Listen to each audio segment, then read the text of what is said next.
after so long, because we used to be in the Bijou. I mean, that was our producer's show. That's how tiny it was. And now we're in this giant theater. And it's also cool for me because I have a son that's going here, and that's really cool. So, yeah!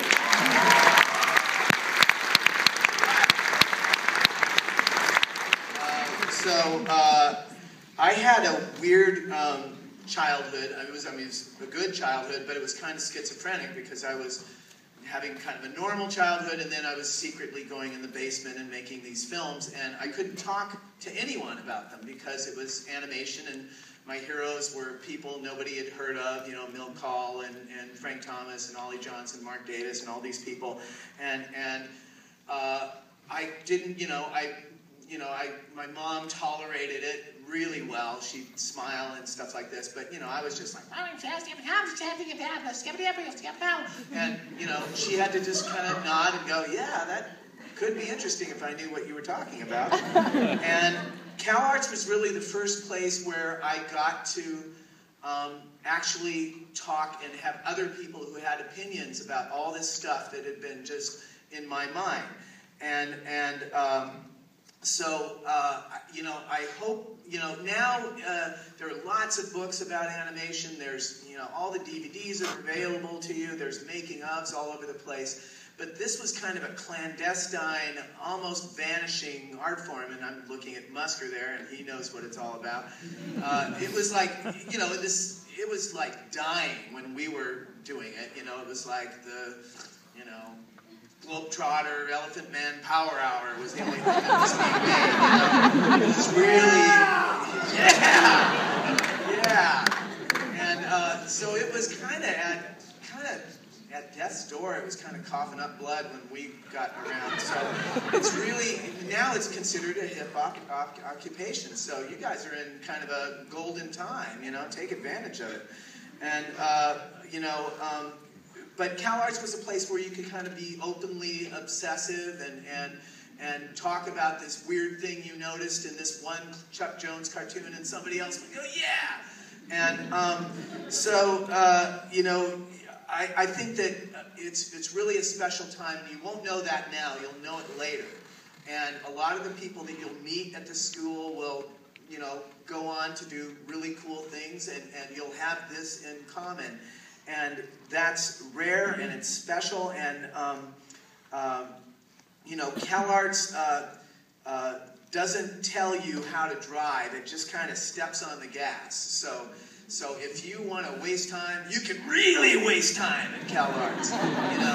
If you want to avoid life, you can really avoid life for 4 years. It is also a place that if you want to make things, and if you want to learn, and if you want to push yourself, you can absolutely do that. And that's how all the best people take advantage of CalArts. It's like, go make the mistakes, stay up till 2, fight with everybody about what's great and why, and agree with other people about it, and change your mind about it, and sleep under the editing. Jesus, they don't have that. Press the easy button on your software that makes everything fabulous, and go out and have a beer. In any case, this is a chance for you to smash against others of your kind and really be influenced by them. And so I encourage you to take advantage of it because it goes fast, and you're always going to remember it. So that's the end of my prepared remarks.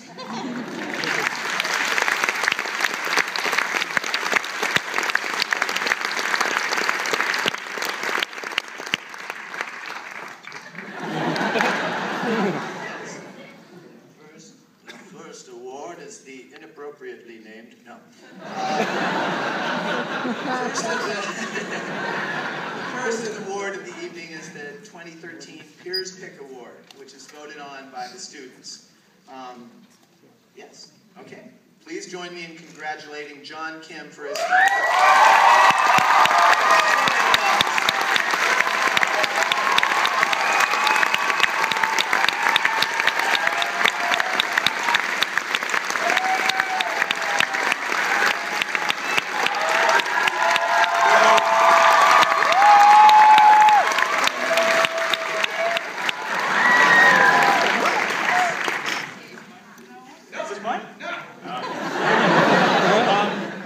Thank you so much. It was fun making film this year, and it was a lot of work to say goodbye to sunlight for a while, and but also this year's been difficult, especially the second semester. My parents, my family had hard times, and there were some emergencies, and it got to the point where I was like, maybe now's not the good time to make a film. But my friends, my faculties and alumni from Cal Arts, you guys helped me so much. My film would not have been up here without you guys. So really, thank you. Thank you so much.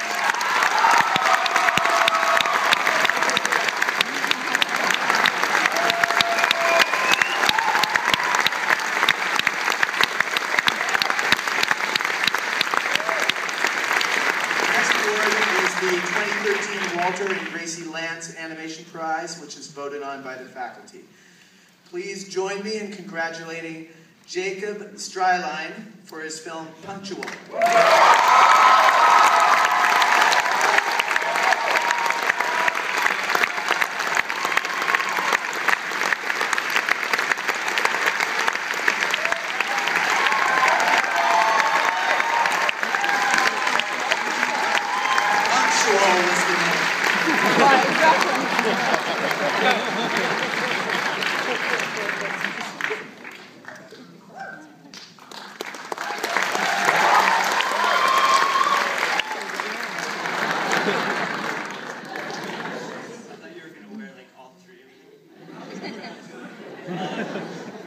This is awesome. I'm really excited to be a part of this show. There's a lot of awesome cartoons, and it's really cool to be a part of that. It's like half the motivation for making them is that everyone else is making them too. But couldn't have done it without Jason and Bridget in Film Workshop, and my composer Michael, and my family, who hopefully could be here next year. But yeah.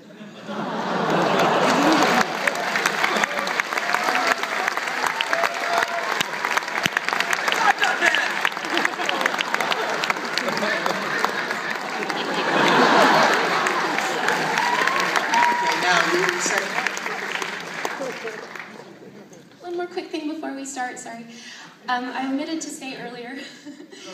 So Steve Anker, who's here, who Dan spoke so wonderfully about, I just want to say really quickly, Steve told us in the fall he'd be stepping down at the end of this semester, so we've actually been having a search for a new dean.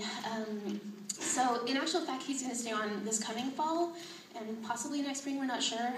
But I just wanted to say, because this is his last producer show as dean, that just like Dan said, we thank you tremendously for all of your work. So thank you so much.